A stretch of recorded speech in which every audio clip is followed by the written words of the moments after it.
শিক্ষার্থীবৃন্দ, কেমন আছো সবাই? সবাইকে বৃষ্টি ভেজা সকালের শুভেচ্ছা। আজকে কিন্তু বাইরে খুব সুন্দর বৃষ্টি হচ্ছে, দেখছো? তোমরা বাসায় আছো, নিশ্চয়ই খুব সুন্দর ঘুম হচ্ছে।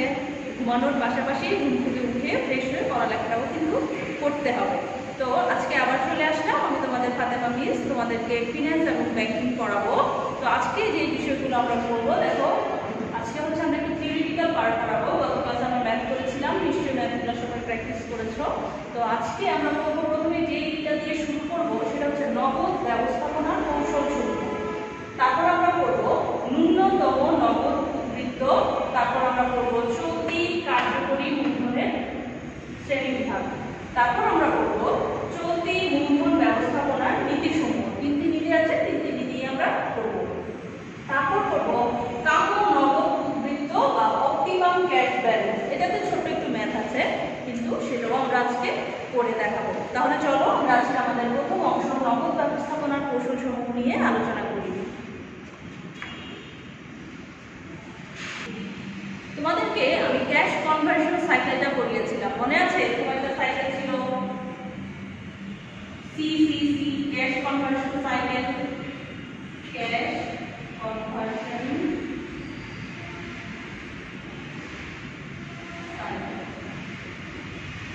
যেটা ছিল কি, প্রতিষ্ঠানের অর্থ বিনিয়োগ করার পর থেকে সেই অর্থ উঠে আসতে কতদিন সময় লাগে, যে সাইকেলটা সেটাকে আমরা বলেছিলাম ক্যাশ কনভার্সন সাইকেল। এখানে ছিল হচ্ছে নগদ টাকা, প্রতিষ্ঠানের নগদ টাকা। প্রথমে তারা কি করে, নগদ টাকা দিয়ে পণ্য কিনে, পণ্য ক্রয় করে, সেটা অবশ্যই ধারে ক্রয়। যেহেতু আমরা বলেছিলাম যে ব্যবসায়ের ক্রয় সবসময় হচ্ছে বাকিতে হবে। এই পণ্যগুলা কাঁচামাল বা র ম্যাটেরিয়ালগুলো ক্রয় করার পরে প্রতিষ্ঠান কি করে, সেগুলা দিয়ে হচ্ছে পণ্য উৎপাদন করে, তারপর ওরা প্রোডাকশনে চলে যাবে। প্রথমে দেখো কি হলো, ক্যাশ কাজে যাবে, ক্যাশ দিয়ে হচ্ছে তারা কাঁচামাল বা র ম্যাটেরিয়ালগুলো ক্রয় করলো পণ্যের, তারপর হচ্ছে সেখান থেকে হচ্ছে প্রোডাকশনে চলে যাবে। উৎপাদন করার পরে সেই পণ্যগুলো আবার যখন বিক্রয় করবে, সেগুলো আবার ধারে বিক্রয় করবে। যার ফলে তাদের কি হয়, যার ফলে তাদের হচ্ছে প্রাপ্য বিলের সৃষ্টি হয়, এবং এই প্রাপ্য বিলগুলো হচ্ছে একটা সময় পরে আদায় করতে হয়। এটা হচ্ছে আমাদের ক্যাশ কনভার্সন সাইকেল। নগদ টাকা থেকে, নগদ টাকা বিনিয়োগের পর থেকে সেই টাকাগুলো আদায় করতে যে সময়টা দরকার হয়, বা যে সাইকেল, এটা কিন্তু একটা চক্র। আমরা বলেছিলাম যে ব্যবসা প্রতিষ্ঠান যদি বন্ধ না হয় ততদিন পর্যন্ত কিন্তু এই সাইকেল চলতেই থাকবে। যদি ব্যবসা প্রতিষ্ঠান বন্ধ হয়ে যায় তখন হচ্ছে এই সাইকেলের চাকাটাও বন্ধ হয়ে যাবে। কিন্তু এইটা যতদিন, ব্যবসা প্রতিষ্ঠান যতদিন চলবে, সাইকেল অবশ্যই চলতে থাকতে হবে, কারণ প্রতিষ্ঠান বিনিয়োগ করবে, পণ্য উৎপাদন করবে, বিক্রয় করবে, সেটাই তো স্বাভাবিক। তো এই যে ক্যাশ কনভার্সন সাইকেলটা, সেটা কিভাবে ম্যানেজ করা যায় বা কিভাবে কমিয়ে আনা যায়, যেমন ধরো একজন যখন নগদ টাকা আদায় করতে 6 মাস সময় লেগে যায়, তখন কি হবে, প্রতিষ্ঠানের কিন্তু লস হয়ে যাবে। কারণ যদি বছরে মাত্র 2বার তাদের এই আবর্তনটা হয়, সেক্ষেত্রে কিন্তু তাদের মাত্র 2বার প্রতিষ্ঠানে টাকা আসবে। তাই প্রতিষ্ঠানের উচিত কি, সাইকেলটাকে যত সম্ভব ছোট করে নিয়ে আসা। তাহলে আমাদের আজকের যে প্রথম টপিক সেটা হচ্ছে এটাকে নিয়ে, ক্যাশ কনভার্সন সাইকেলটা বা সিসিসিটাকে কিভাবে কমিয়ে নিয়ে আসা যায়। তো এই নগদ ব্যবস্থাপনার কৌশল সমূহ কি করবো আমরা, প্রথমে নগদ ব্যবস্থাপনার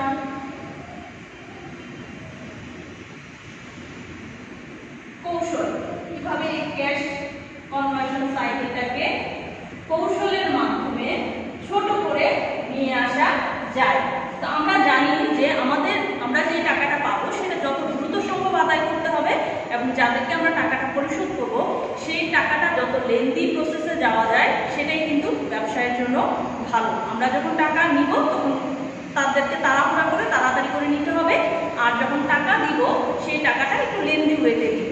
এটাই হচ্ছে ব্যবসায়ের নীতি। তো প্রথম যে আমাদের কৌশল সেটা হচ্ছে দ্রুত নগদ অর্থ আদায়।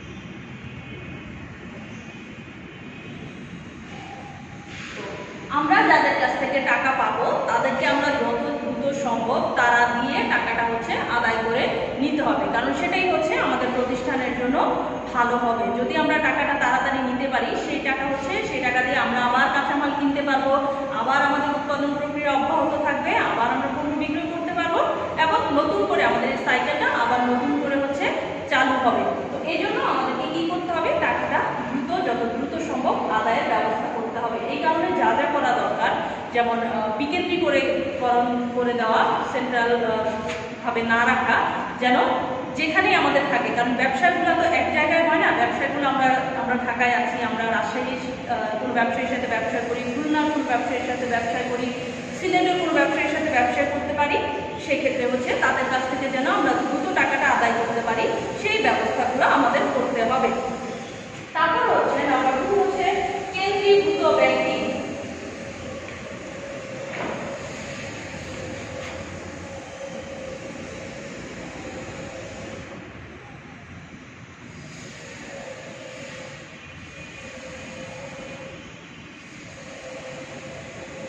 কেন্দ্রীভূত ব্যাংকিং বলতে যে এই যে আদায় কার্যক্রমটা, সেটা যেমন একটা ব্যাংকের কি অনেকগুলো ব্রাঞ্চ থাকে। তো এই ব্যাংকগুলোর সাথে আমাদের কন্ট্যাক্ট করতে হবে যে আপনাদের সব ব্রাঞ্চেই যেন আমরা টাকাটা জমা দিতে পারি ব্যবসায়ীদেরকে, সেই ব্যবস্থাটা করে নিতে হবে। যেন যে কোনো ব্রাঞ্চে টাকা জমা দিলেই অটোমেটিক্যালি, যেহেতু এখন অনলাইনের যুগ, যে কোনো সময় টাকা জমা দেওয়ার সাথে সাথেই যেন আমাদের অ্যাকাউন্টে সেই টাকাটা ট্রান্সফার হয়ে যায়। এই জন্য ব্যাংকগুলোকে কি করতে হবে, সেন্ট্রালাইজ করে না দিয়ে বিকেন্দ্রীকরণ করে দিতে হবে। তারপর 3 নাম্বার পয়েন্ট যেটা, সেটা তালা বাক্স পদ্ধতি।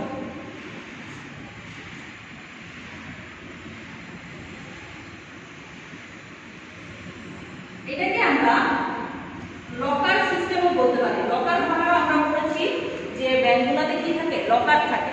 তো এইরকম ব্যাংকে আমরা বলেছি যে ব্যাংকগুলোকে কি করতে হবে, সেন্ট্রালাইজ করে না দিয়ে ছড়িয়ে দিতে হবে, সবগুলো ব্রাঞ্চে যেন টাকা জমা দিতে পারে। এই জন্য ব্যাংকে আমাদের এরকম একটা বক্স দিয়ে দেওয়া থাকবে, ব্যবসায়ীদের একটা বক্স থাকবে। তো ব্যবসায়ীরা কি করবে, যখনই তাদের পাওনাদাররা টাকা দিতে আসবে, সেই বক্সে টাকাগুলো দিয়ে যাবে এবং ব্যাংকে বলে দেওয়া থাকবে যে সারা দিনে যেন কয়েকবার ব্যাংক সেই বক্সগুলো চেক করে এবং যখনই দেখবে যে কোনো চেক বা কোনো বিল জমা হয়েছে, সাথে সাথে যেন অ্যাকাউন্টে টাকাটা ট্রান্সফার হয়ে যায়। তারপরে আমরা 4 নাম্বার যেটা করবো, সেটা টাকা প্রদানে বিলম্ব করা।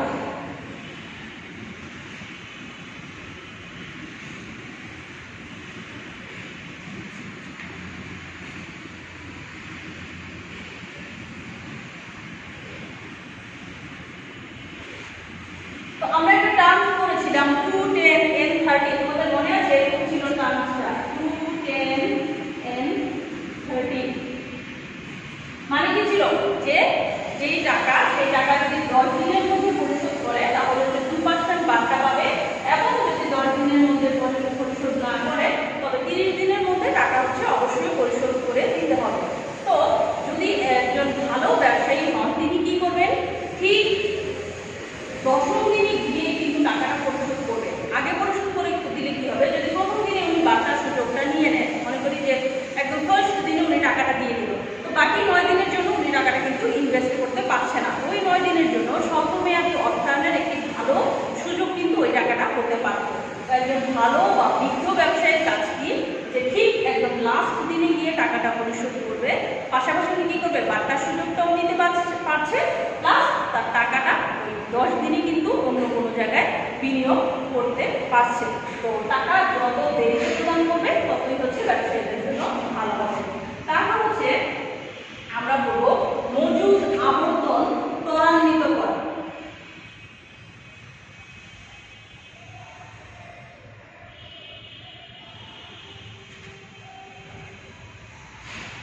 ত্বরান্বিত করা মানে তাড়াতাড়ি করা, দ্রুত করা, মজুদ আবর্তনটা। এই যে সাইকেলটাকে কি করতে হবে, আমাদের যত দ্রুত সম্ভব, যত ফাস্ট সম্ভব করতে হবে।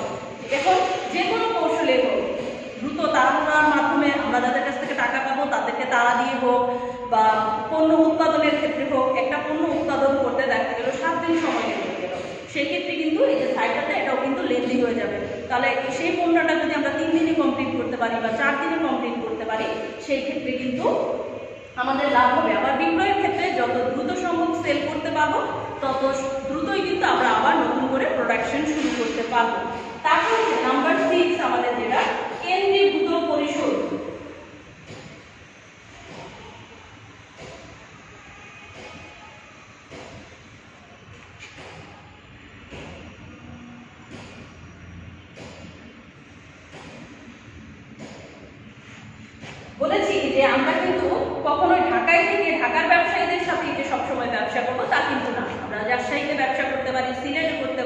খুলনায় করতে পারি, চট্টগ্রামে করতে পারি। তো সেক্ষেত্রে আমরা পরিশোধটা যে মেন ব্রাঞ্চ সেখান থেকে করব। তাহলে কি হবে, যিনি খুলনার ব্যবসায়ী ওনাকে ঢাকায় আসতে হবে, ঢাকায় আসতে হলে অ্যাটলিস্ট ওনার একদিন সময় লাগবে, বা উনি যদি ব্যস্ত থাকে হাতে সময় নিয়ে কিছুদিন পরে আসবে। তো এটা হচ্ছে একটা ব্যবসার কৌশল। তো সব কিছুর ক্ষেত্রে আমরা কি করবো, কেন্দ্রীভূত ব্যবসা যখন করবো, যে পরিশোধটা সেটা হচ্ছে সেন্ট্রালি হবে, মানে সেন্ট্রাল অফিস থেকে হবে। সেক্ষেত্রে ওনারা যখন টাকাটা নিতে আসবে তখন কিছুদিন সময় লেগে যাবে এবং সেই টাকাটা আমরা অন্য কোথাও বিনিয়োগ করতে পারবো। পরিশোধ নাম্বার 7।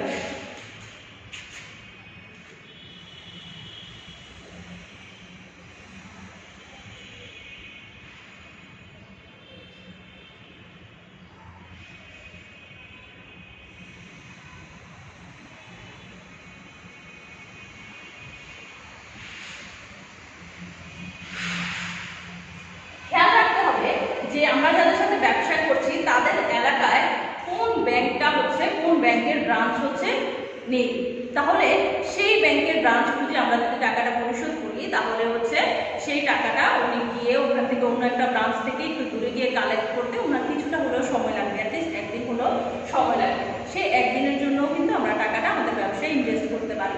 তো এই কৌশলগুলা, এই 7টা কৌশল যদি একজন ব্যবসায়ী অনুসরণ করে তাহলে এই যে নগদ ব্যবস্থাপনা বা ক্যাশ কনভার্সন সাইকেলটা আছে সেটা কিছুটা হলেও ছোট হয়ে আসবে এবং ব্যবসায়ীদের জন্য ফলপ্রসূ হবে। তাহলে চলো আমরা আমাদের নেক্সট টপিকে চলে যাচ্ছি। আমরা তোমাদেরকে আগে বলেছিলাম যে নগদ বা ক্যাশ হচ্ছে ব্যবসায়ের পরিচালনা শক্তি। ক্যাশই যদি না থাকে তাহলে হচ্ছে ব্যবসায় লস হবে। তো এই ক্যাশ বেশি রাখলে যেমন সমস্যা, তেমনি কম রাখলেও কিন্তু সমস্যা। বেশি রাখলে কি হবে, মুনাফা ব্যাহত হবে, এবং যদি কম রাখি তাহলে হচ্ছে আমরা পাওনাদারদের দেনা পরিশোধ করতে পারবো না, প্লাস হচ্ছে আমাদের প্রতিদিনের যে উৎপাদন কার্য সেটাও হচ্ছে ব্যাহত হবে। এই জন্য কি পরিমাণ ক্যাশ হাতে রাখবে প্রতিষ্ঠান, এটা হচ্ছে প্রতিষ্ঠান আগে থেকে নির্ধারণ করে নেয়। এই জন্য দুটো পদ্ধতি আছে, একটা হচ্ছে বিক্রয়ের হার পদ্ধতি, বিক্রয়ের শতকরা হার পদ্ধতি।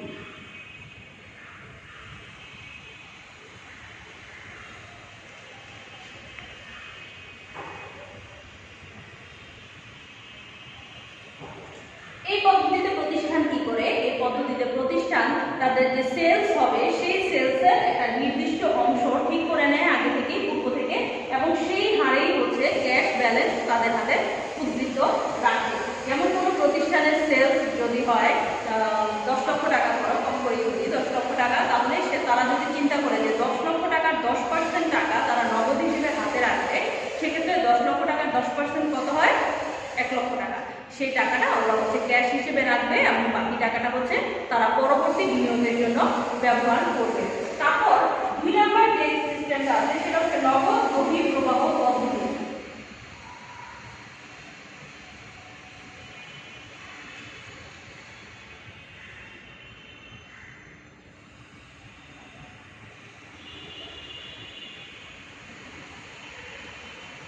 এই পদ্ধতিতে প্রতিষ্ঠান হচ্ছে একটা নির্দিষ্ট পরিমাণ অর্থ তারা হাতে রেখে দেয়। এটা কোনো সিস্টেম না, যা যে প্রতিষ্ঠানের যতটুকু ইচ্ছা, কোনো প্রতিষ্ঠান 10 লক্ষ রাখতে পারে, কোনো প্রতিষ্ঠান 5 লক্ষ, আবার কোনো প্রতিষ্ঠান যদি মনে করে 2 লক্ষ টাকা রাখবে। যে প্রতিষ্ঠানের যতটুকু টাকা ইচ্ছা ততটুকু টাকাই তারা হাতে রাখে এবং তাদের ব্যবসায় পরিচালনা করে। এটাতে নির্দিষ্ট কোনো ফিক্সড কোনো ধারণা নেই কত টাকা রাখতে হবে। যে প্রতিষ্ঠান তাদের যতটুকু ভালো লাগে ততটুকুই রাখতে পারবে এবং সেই টাকাটাকে নগদ আবর্তন দিয়ে ভাগ করে তারপর হচ্ছে যেই টাকাটা আসবে সেই টাকাটা রেখে বাকি টাকা হচ্ছে তারা ইনভেস্ট করে দিবে। তারপর আমরা যে টপিকসটা পড়ব সেটা হচ্ছে রেডি। এখন আমরা যে টপিকসটা পড়ব সেটা হচ্ছে চলতি বা কার্যকরী মূলধনের শ্রেণীবিভাগ।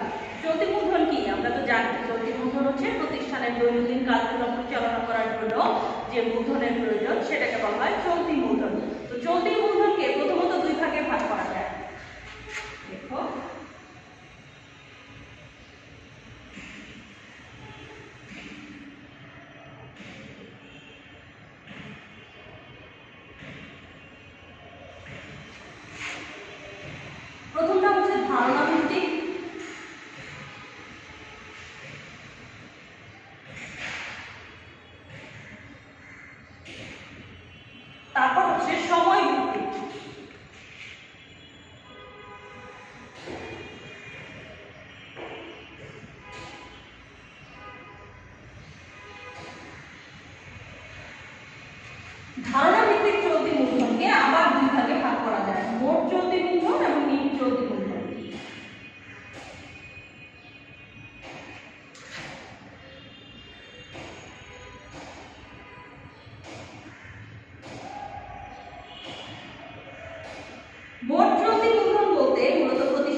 তাদেরকে যে স্বল্প মেয়াদে আমরা যে অর্থায়নগুলো করি তাদেরকে সেই টাকা পরিশোধ করতে হবে, সেগুলো হচ্ছে আমাদের জন্য দায়। তো মোট চলতি মূলধন থেকে আমরা যখন দায়গুলো বাদ দিব তখন সেটা হবে নিট চলতি মূলধন। তোমাদের বইয়ের টপিকসটা ভালোভাবে দেওয়া আছে, আমি তোমাদেরকে বুঝিয়ে দিলাম সংক্ষেপে, তোমরা সেটা বাসায় ভালোভাবে দেখে নেবে। তারপর সময় ভিত্তিক আবার চলতি যে মূলধন আছে সেটাকে দুই ভাগে ভাগ করা যায়। একটা হচ্ছে স্থায়ী চলতি মূলধন,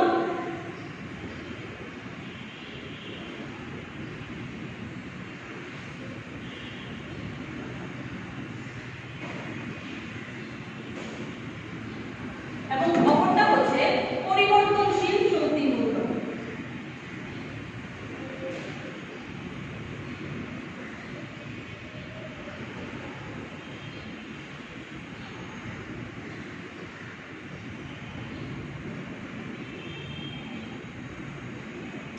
স্থায়ী চলতি মূলধন হচ্ছে ক্যাশ টাকা যে ব্যবসা প্রতিষ্ঠান হাতে রাখে, যেই টাকার নিচে বা যেই ব্যালেন্সের নিচে কখনোই প্রতিষ্ঠান ব্যবসা কার্য পরিচালনা করতে পারবে না, সেই অংশটা হচ্ছে স্থায়ী মানে ফিক্সড। তো চলতি মূলধনের যে অংশটা ফিক্সড হিসেবে থাকবে সেটা হচ্ছে স্থায়ী চলতি মূলধন। আর আরেকটা হচ্ছে পরিবর্তনশীল চলতি মূলধন। এই স্থায়ী মূলধনের উপরে যে অংশ হচ্ছে প্রতিষ্ঠানের বিভিন্ন কাজে প্রয়োজন হয় সেটাকে বলা হয় পরিবর্তনশীল চলতি মূলধন। তাহলে আবার দেখে নাও যে চলতি বা কার্যকরী মূলধন যেটা সেটা হচ্ছে দুই ধরনের, ধারণা ভিত্তিক এবং হচ্ছে সময় ভিত্তিক। ধারণা ভিত্তিক চলতি মূলধনকে আবার দুই ভাগে ভাগ করা যায়, মোট চলতি মূলধন এবং নিট চলতি মূলধন।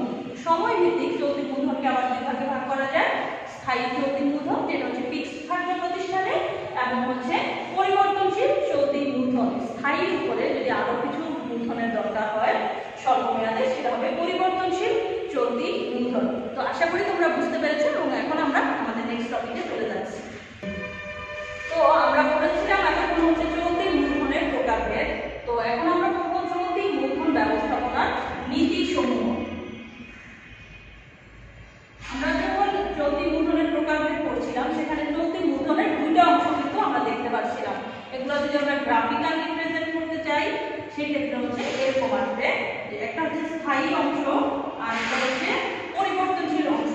তো এই স্থায়ী অংশটা কিন্তু সবসময় ফিক্সড থাকবে, স্থায়ী চলতি মূলধন, এটা কিন্তু চেঞ্জ হবে না। প্রতিষ্ঠানের সবসময় ফিক্সড একটা অ্যামাউন্ট রাখতে হবে। তো এইটা নিচে যদি চলে যায় তাহলে প্রতিষ্ঠানের উৎপাদন কাজ ব্যাহত হবে এবং হচ্ছে বা প্রতিষ্ঠানের যারা পাওনাদার আছে ওরা যদি আসে টাকা নিতে সেক্ষেত্রে হচ্ছে পাওনাগুলো পরিশোধ করতে পারবে না। এতে কি হবে, প্রতিষ্ঠানের যে সুনাম আছে সেটা কিন্তু ব্যাহত হবে। এটা ফিক্সড স্থায়ী চলতি মূলধন। তারপরে যে অংশটা সেটা কিন্তু পরিবর্তনশীল, চেঞ্জ হবে, কখনো বাড়বে কখনো কমবে, কখনো একবারে কম থাকবে, কখনো আমার বেশি দরকার হবে, তখন আবার মূলধন আনবে, আবার কমে যাবে, আবার দরকার হলে আবার নিয়ে আসবে। এটা হচ্ছে পরিবর্তনশীল অংশ।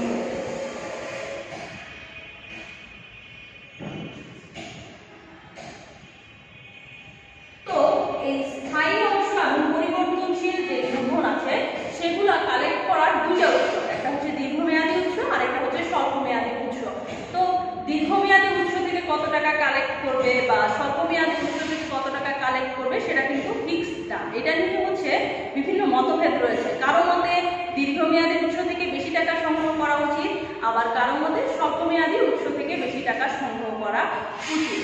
তো এই যে অসুবিধা যে দীর্ঘমেয়াদী নিবে না স্বল্পমেয়াদী নিবে, এই জন্য হচ্ছে চলতি মূলধনের তিনটা নীতি আছে। এই নীতিগুলোই হচ্ছে আমরা এখন করবো। চিত্রটা ভালো করে খেয়াল করো, এটা কিন্তু ফিক্সড আর বাকিটা হচ্ছে চেঞ্জ হতে পারে, পরিবর্তন হতে পারে।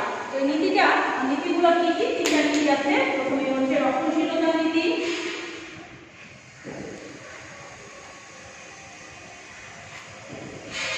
সমন্বয় নীতি,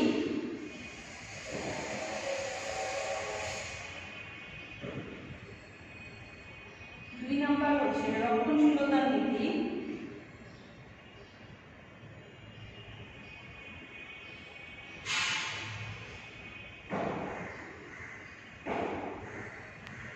তিন নম্বর হচ্ছে কঠোর নীতি, কঠোর বা আগ্রাসী নীতি।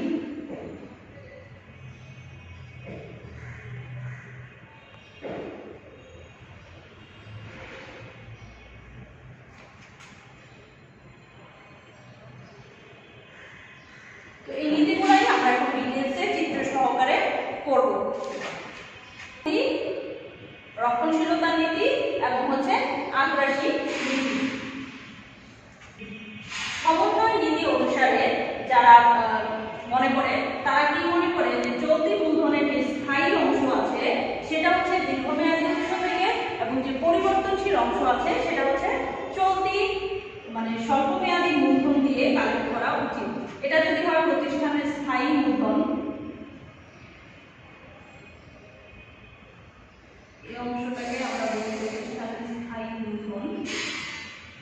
দেখো এই অংশটা এটা হচ্ছে স্থায়ী মূলধন, প্রতিষ্ঠানের ফিক্সড মূলধন হচ্ছে এটা। এটার উপরে থাকবে স্থায়ী চলতি মূলধন।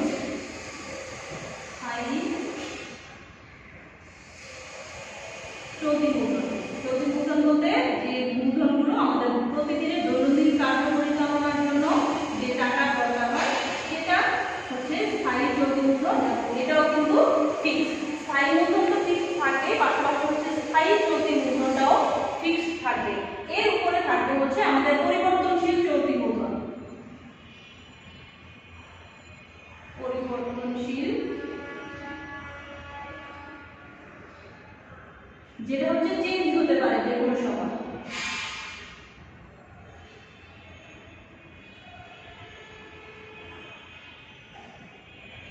তো বিশেষজ্ঞদের মতে এই যে স্থায়ী মূলধন মানে এই নীতি অনুসারে, এই নীতি যারা ফলো করে সমন্বয় নীতি, এই নীতি অনুসারে স্থায়ী মূলধন এবং স্থায়ী চলতি মূলধনের সম্পূর্ণ অংশটা দীর্ঘমেয়াদী উৎস থেকে কালেক্ট করতে হবে।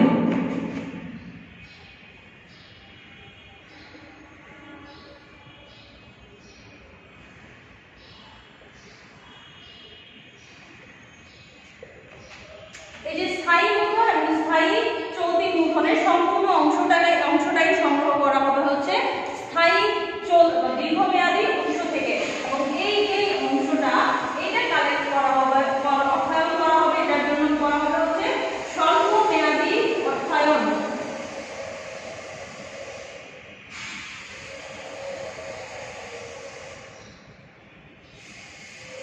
তাহলে সমন্বয় নীতি অনুসারে কি মনে করা হয় যে স্থায়ী চলতি মূলধন এবং স্থায়ী মূলধনের সম্পূর্ণ অংশটাই হচ্ছে অর্থায়ন করা হবে দীর্ঘমেয়াদী উৎস থেকে, এবং পরিবর্তনশীল চলতি মূলধনের যে অংশ সেটা সংগ্রহ করা হবে স্বল্পমেয়াদী অর্থায়ন থেকে।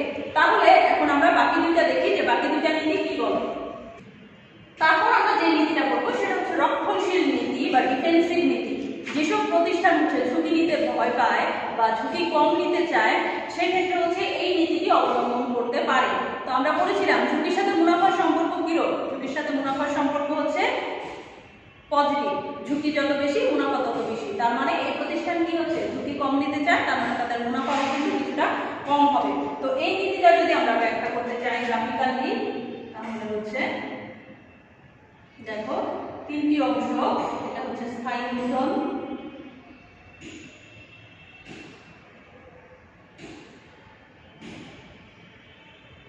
তারপর হচ্ছে স্থায়ী চলতি মূলধন,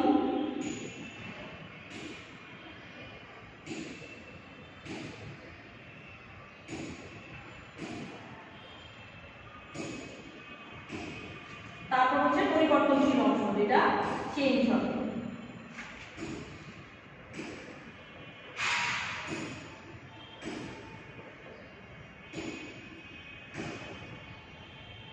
এই নীতিটা কি বলে? এই নীতিটা বলে যে স্থায়ী মূলধনের সম্পূর্ণ অংশ, স্থায়ী চলতি মূলধনের সম্পূর্ণ অংশ এবং এই যে পরিবর্তনশীল চলতি মূলধন আছে সেটার কিছু অংশ দীর্ঘমেয়াদী উৎস থেকে সংগ্রহ করতে হবে, এবং বাকি অংশটা হচ্ছে স্বল্পমেয়াদী উৎস থেকে কালেক্ট করার কথা বলে। তার মানে এই যে অংশটা আছে এতটুকু পার্ট সেটা হচ্ছে দীর্ঘমেয়াদী উৎস থেকে সংগ্রহ করবে, এবং বাকি যে এতটুকু পার্ট আছে এই অংশগুলো এগুলো হচ্ছে স্বল্পমেয়াদী উৎস থেকে কালেক্ট করার কথা বলে। দীর্ঘমেয়াদী অর্থায়ন প্রয়োজন।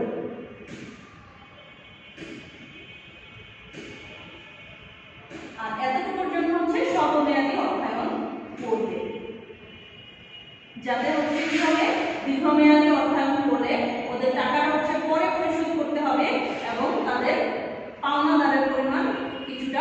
কম হবে বা পাওনাদাররা যে তাড়াহুড়াটা যে তারা দিবে তাদেরকে, সেই তারা পরে দিবে, এই কারণে হচ্ছে তাদের টাকাটা পরিশোধ করতে একটু সময় পেয়ে যাবে। তার মানে কি বলবো, রক্ষণশীলতা নীতি অনুসারে হচ্ছে স্থায়ী মূলধন এবং স্থায়ী চলতি মূলধন প্লাস হচ্ছে পরিবর্তনশীল চলতি মূলধনের কিছু অংশ দীর্ঘমেয়াদী অর্থায়ন থেকে অর্থায়ন করবে এবং বাকি যে অংশ আছে পরিবর্তনশীল চলতি মূলধনের বাকি যে অংশ থাকবে সেটা হচ্ছে স্বল্পমেয়াদী অর্থায়ন থেকে অর্থায়ন করা উচিত বলে এই ধারণা অনুযায়ী যারা মতামত দিয়েছেন তারা মনে করেন। তারপরে আমরা যেটা বলবো কঠোর বা আগ্রাসী নীতি। রেডি। তো এখন আমরা পড়বো কঠোর বা আগ্রাসী নীতি। যে সকল প্রতিষ্ঠান হচ্ছে ঝুঁকি বেশি নিতে চায় প্লাস মুনাফা বেশি করতে চায় তাদের জন্য হচ্ছে এই নীতি। এই নীতি অনুসারে কি করে, যে স্থায়ী মূলধন থাকলে এটা হচ্ছে স্থায়ী চলতি মূলধন, স্থায়ী মূলধন, স্থায়ী চলতি মূলধন,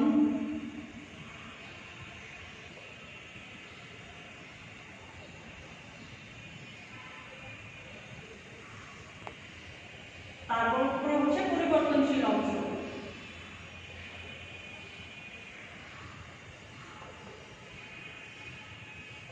এই নীতি অনুসারীরা মনে করে যে স্থায়ী মূলধন এবং স্থায়ী চলতি মূলধনের কিছু অংশ দীর্ঘমেয়াদী অর্থায়নের মাধ্যমে সংগ্রহ করা উচিত এবং বাকি যে অংশ পরিবর্তনশীল অংশ প্লাস হচ্ছে স্থায়ী চলতি মূলধনের কিছু অংশ হচ্ছে স্বল্পমেয়াদী অর্থায়নের মাধ্যমে সংগ্রহ করা উচিত। তাহলে হচ্ছে প্রতিষ্ঠানের কিছুটা ঝুঁকি থাকবে প্লাস হচ্ছে মুনাফাও বেশি থাকবে। স্বল্পমেয়াদী অর্থায়ন, চলতি পরিবর্তনশীল মূলধনের কিছু অংশ এবং স্থায়ী চলতি মূলধনের কিছু অংশ হচ্ছে স্বল্পমেয়াদী অর্থায়ন থেকে করতে হবে এবং স্থায়ী মূলধনের বাকি স্থায়ী মূলধনের সম্পূর্ণ অংশ এবং স্থায়ী চলতি মূলধনের কিছু অংশ দীর্ঘমেয়াদী অর্থায়নের মাধ্যমে করতে হবে।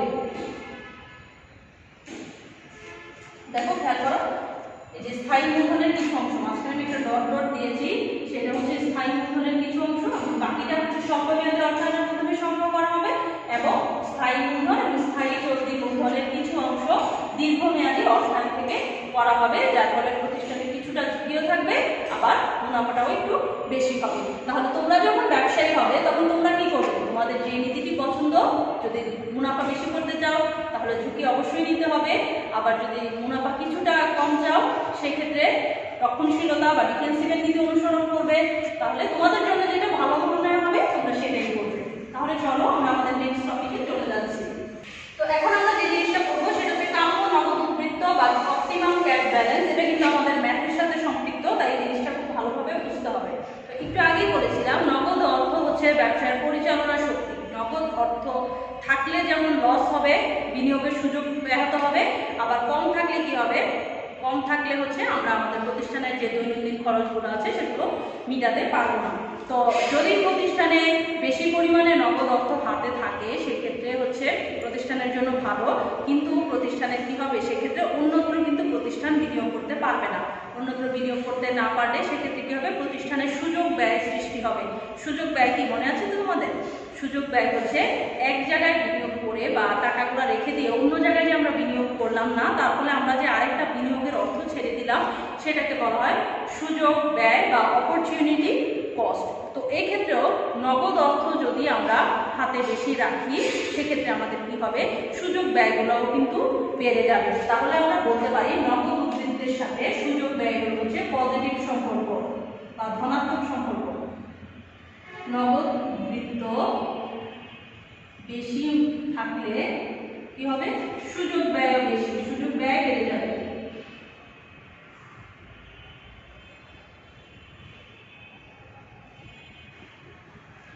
আবার নগদ উদ্বৃত্ত কম মানে হচ্ছে সুযোগ ব্যয় কম।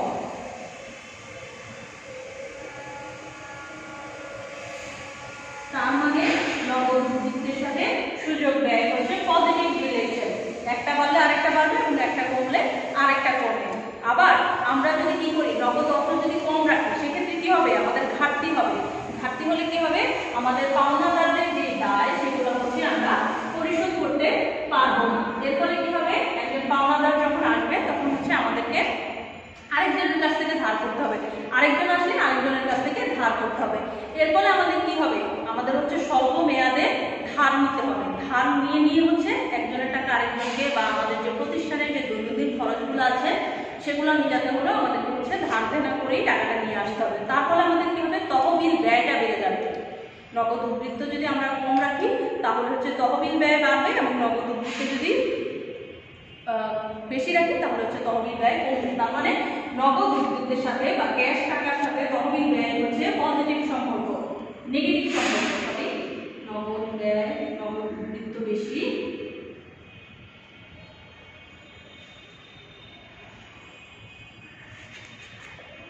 তহবিল ব্যয় কম।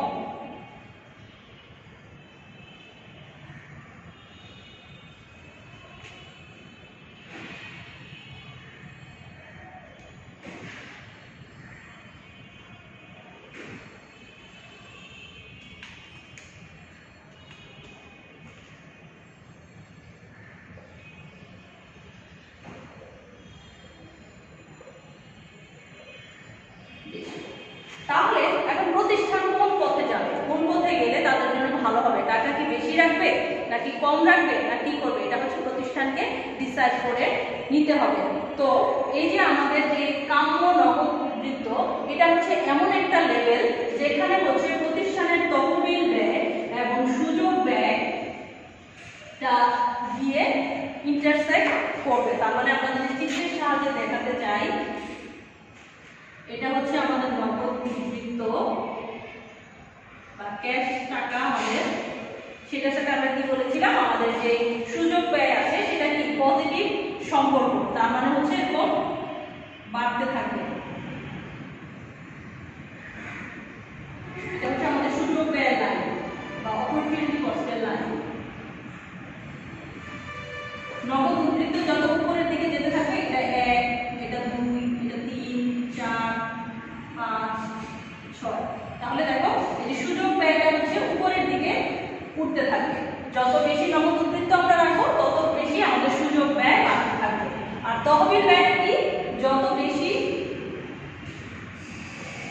রাখবো, যত কম হচ্ছে আমরা রাখবো ক্যাশ টাকা, তত বেশি হচ্ছে আমাদের তহবিল ব্যয়টা বেশি হবে। আর বেশি রাখলে হচ্ছে তহবিল ব্যয়টা আমাদের কমে যাবে। তাহলে এই যে পয়েন্টটা মাঝখানে দেখতে পাচ্ছি, এটা হচ্ছে মোট ব্যয় লাইন, টোটালটা মোট ব্যয়।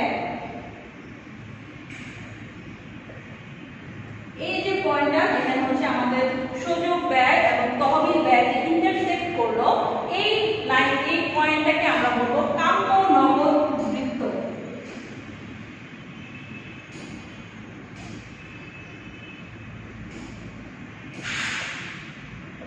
যেই পয়েন্টে হচ্ছে আমাদের সুযোগ ব্যয় এবং তহবিল ব্যয় যোগ করে যেটা হবে সেটা হচ্ছে আমাদের কাম্য নগদ উদ্বৃত্তের পয়েন্ট। এটার সূত্র আছে এবং এটার একটা ছোট্ট ম্যাথ আছে, আমি এখন তোমাদেরকে সেই ম্যাথটা করে দেখাচ্ছি। তো কাম্য নগদের পরিমাণ নির্ধারণ করার জন্য আমি এখানে একটা ম্যাথ দিয়ে দিয়েছি। দেখো তোমাদের জন্য, অনি লিমিটেডের আগামী বছর 2 কোটি টাকা নগদ বহিঃপ্রবাহ অনুমান করা হচ্ছে। তহবিলের সুযোগ ব্যয় হচ্ছে 15%। স্বল্পমেয়াদী সিকিউরিটি সমূহ নগদে রূপান্তর করতে প্রতি লেনদেনে ব্যয় হয় 150 টাকা করে। তাহলে হচ্ছে এই প্রতিষ্ঠানের কাম্য নগদের পরিমাণ আমাদের নির্ধারণ করতে হবে। তাহলে আমরা নির্ধারণ করি, প্রথমে সূত্রটি লিখে দিচ্ছি। সূত্রটি হচ্ছে Q = শর্ট ফর্ম হচ্ছে আমরা Q করব √2BT। B অবশ্য ফুল হবে, ক্যাপিটালাইজেশন লিখতে হবে, ক্যাপিটাল লেটার 2BT / I, যেখানে B সমান হচ্ছে আমাদের এই টাকাটা 150 টাকা নগদে রূপান্তর করতে যে টাকাটা সেটা হচ্ছে B, সেটা হচ্ছে আমাদের 150। তারপর হচ্ছে আমাদের T, T মানে হচ্ছে এই টোটাল টাকাটা, যত টাকা অনুমান করা হচ্ছে সেটা হচ্ছে T। তাহলে T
আরো কিছু ম্যাথ করব ইনশাআল্লাহ। ততদিন পর্যন্ত সবাই ভালো থাকবেন।